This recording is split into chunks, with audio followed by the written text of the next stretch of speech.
فرمایا قبر میں سزا ملنے لگے گی تو سامنے نماز آ جائے گی، پھر کوئی سزا ملنے لگے گی تو سامنے صدقہ آ جائے گا، پھر کوئی سزا ملنے لگے گی تو کسی سے کی ہوئی بھلائی تھوڑی تھوڑی تیاری رکھو، تھوڑی تھوڑی خیر رکھو، تھوڑا تھوڑا کسی مسکین کو کھلاتے رہو، چھپا چھپا کے پیر جمعرات کا روزہ رکھتے رہو، کبھی کبھی سارے گھر میں سوئے ہوں تو رات کو اٹھ کے نفل پڑھ لیا کرو، کچھ راز نیاز کچھ نیکیاں چھپا کے رکھ لو۔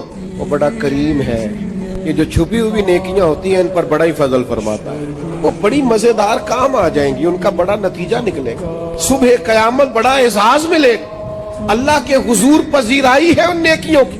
اپنی آخرت کے لیے ان نیکیوں کو تیار کر کے رکھیں، اپنی بھی تیاری کرنی ہے، لیکن جو اپنے چلے جائے نا ان کو بھولنا نہیں، وہ جو قبروں میں چلے گئے وہ ہمارے اپنے۔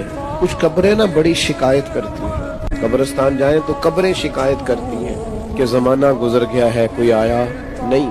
اپنے گاؤں میں اگر قبرستان کسی گاؤں میں ہے تو وہاں بھی فون کرو، بارشوں کے بعد ضرورت ہوتی ہے قبروں کا پتہ لینے کی، تھوڑی تھوڑی توجہ، جانے والوں کی قبروں پر جانا، ان کے لیے دعائے مغفرت کرنا۔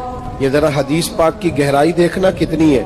نبی کریم علیہ السلام نے فرمایا ایک بندے کا اللہ جنت میں درجہ بلند کرتا ہے، تو درجہ تو بلند ہوتا ہے بندہ نیکی کرے تو آخرت تو دار الجزا ہے، وہ دار العمل ہے ہی نہیں، اب درجہ کیوں بلند ہو رہا ہے؟ تو بندہ عرض کرتا ہے مالک اب تو میں نے کوئی نیکی نہیں کی، اب میرا درجہ کیسے بلند ہوا؟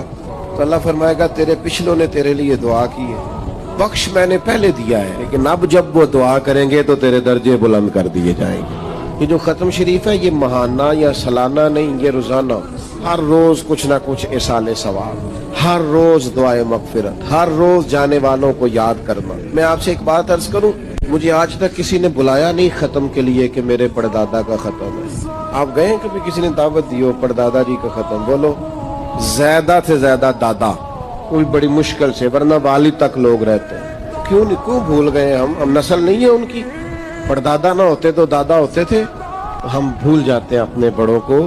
اپنی نسلوں کو یاد رکھیں، ان کے لیے دعائیں بخشش کریں، ان کا خیال کریں، خاص طور پر اصالِ ثواب کا اہتمام گاہے گاہے کریں، یہ بڑا ضروری ہے۔ اور قریبی جب دعا مانگتے ہیں نا، جب بھائی دعا مانگتا ہے تو ذرا درد سے مانگتا ہے، بیٹا دعا مانگتا ہے تو ذرا درد سے مانگتا ہے، جب اپنے کوئی دعا مانگتے ہیں تو پھر ان کی دعاؤں کا انداز کچھ اور طرح کا ہوتا ہے۔ ایک تو اپنی آخرت کی تیاری کریں، ایک جو گزر گئے ان کو بھی بھلائے نہیں، ان کے لیے بھی تیاری رکھیں۔